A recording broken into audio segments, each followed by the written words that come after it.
잘 여쭤보면 평상시에는 그렇게까지 아프지는 않았는데 네. 요즘 들어서 조금 더 아프다. 네. 예전에는 소화가 뭐 잘 안 되긴 했지만 그래도 그럭저럭 어느 정도는 드셨는데 갑자기 드시는 양이 확 줄었다.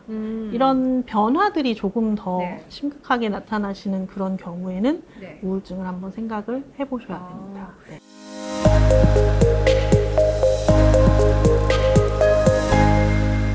네, 저희 노인 우울증에 대해서 이야기 나눠보고 있습니다. 선생님, 그렇다면 이번에는 저희가 노인 우울증만이 갖고 있는 어떤 특별한 걸 좀 이야기해보고 싶어요. 그 특징이 있을까요? 일단 노인 우울증도 우울증의 하나이기 때문에 네. 사실은 뭐 기분이 가라앉으신다거나 불안해지신다거나 뭐 잠이 잘 안 오신다거나 이러는 부분들이 당연히 일반 우울증에서 생기는 많은 증상들이 같이 동반돼서 나타나기는 합니다. 네. 그런데 사실은 이제 우리나라의 특성일 수도 있는데요. 어르신분들이 본인들의 기분에 대해서 잘 표현을 못 하시는 경우들이 많으시거든요. 그렇죠. 네, 그래서 어떤 감정을 느끼고 그것들을 이제 말로 표현하고 하는 것들이 조금 더 안 되시는 경우들이 많으시고 이게 어르신분들에서는 조금 더 많다 보니까 네. 그런 증상으로 기분이 우울하다, 뭐 가라앉는다, 혹은 뭐 너무 죽고 싶다 이런 식의 표현들보다는 몸이 여기저기가 불편하다 이런 식으로 해서 병원에 오시는 분들도 많으시고 그런 부분들을 사실은 제일 많이 힘들어 하십니다. 예. 뭐 우울증의 원인 중에 이제 여러 가지 신체적인 원인들 때문에 우울증이 생기는 것도 있기는 한데요. 네. 사실은 우울증이라는 것이 이제 뇌 신경 전달 물질의 변화들이 생기게 되면서 나타나는 부분이고 이런 것은 이제 노인성 우울증에서도 마찬가지인데요. 그러다 보니까 뇌에서 이제 전신에 다 영향을 주기 때문에 실제적으로 배가 아프기도 하고 실제적으로 울렁거리기도 하고 실제적으로 머리가 아프기도 하고 어지럽기도 하고 여기저기 이제 뭐 근육통이라든지 이런 것들도 예전보다 더 심하시고 걷기가 더 힘들다거나 허리가 더 아프다거나 뭐 관절이 더 불편하다거나 이런 표현들도 실제적으로 많이들 하세요. 네.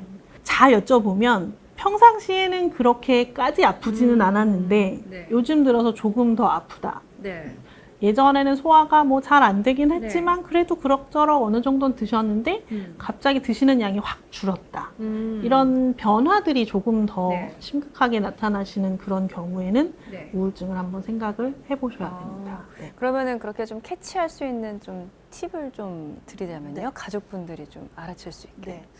어쨌든 표정도 조금 더 좀 어두워 보인다 그러실까요? 네. 이제 네. 그러면서 이런 여러 가지 애매모호한 신체적인 증상들을 좀 많이 말씀을 하신다거나 이러실 때 한 번 더 생각을 해보셔야 되는데요. 사실은 많은 분들이 그냥 늘 아프던 거 아프다 네. 그런다 혹은 꾀병 아니냐 이런 얘기들 하시고 또 우울증이라고 가서 진단을 받으면 거봐라 정말 꾀병이다 이런 말씀도 하시는데 그렇게 볼 수도 있겠네요. 근데 사실은 정말 실제적으로 불편하시고 실제적으로 굉장히 힘들어들 하시거든요. 네. 그래서 그런 부분들을 좀 잘 보셔야 될 것 같고요. 그리고 노인성 우울증의 또 다른 특징 중에 하나가 이제 가성치매라고 해서요. 갑자기 치매가 오신 것 같은 행동을 하시는 경우들이 있으세요. 멀쩡하게 잘 지내시던 분이 어느 날 갑자기 난 아무것도 몰라. 나는 뭐 전혀 기억나지 않아. 모르겠어. 전혀 모르겠어. 이런 말씀들 많이 하시는 경우들이 있는데요.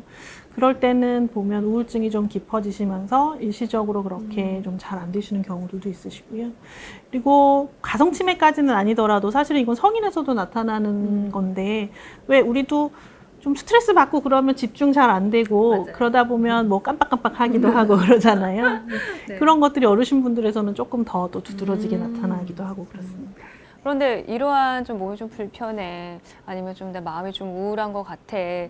요것만 가지고는 우울증이라고 판단하기는 좀 어렵잖아요. 그렇죠. 네. 내원을 했을 때 우울증이라고 노인 우울증이라고 판단할 수 있는 어떤 기준 같은 게 좀 있을까요?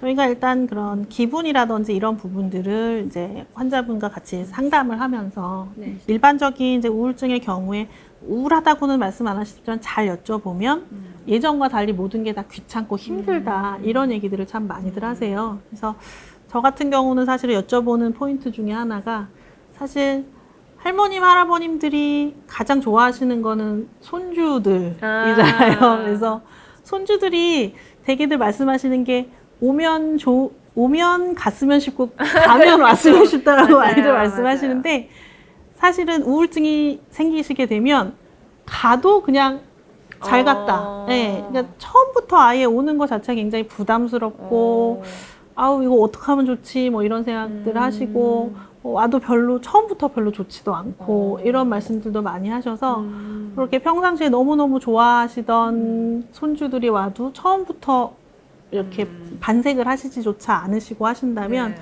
조금 더 쳐다보셔야 되고 그런 부분들이 좀 있을 것 같고요. 그래서 사실은 큰 취미를 갖고 계시는 분들도 계시지만 아니신 분들도 참 많거든요. 그래서 뭐 즐기시던 드라마나 뭐 이런 것들조차도 다 재미없고 싫어하신다. 늘 다니시던 노인정이나 이런 곳도 뭐 이래서 못 가겠고 저래서 못 가겠고 좀 그렇게 하신다. 그러시는 경우에는 조금 더 저희가 이분이 우울증일 가능성이 훨씬 더 높겠다라는 생각을 합니다. 그러면은 그렇게 우울증의 진단을 받으신 그런 노인분들은 대부분 그러니까 일상생활에 어느 정도 좀 장애가 생기는 네. 경우가 있는 건가요? 네네네. 일반적인 우울감은 사실은 저희가 치료를 하지는 않습니다. 누구나 네. 사실은 우울할 수 그쵸. 있으니까요. 근데 일상생활에 방해가 되고 생활에 차이가 많이 생기시게 네. 된다면 그런 경우는 저희가 치료를 진행을 하고 있습니다. 그렇군요.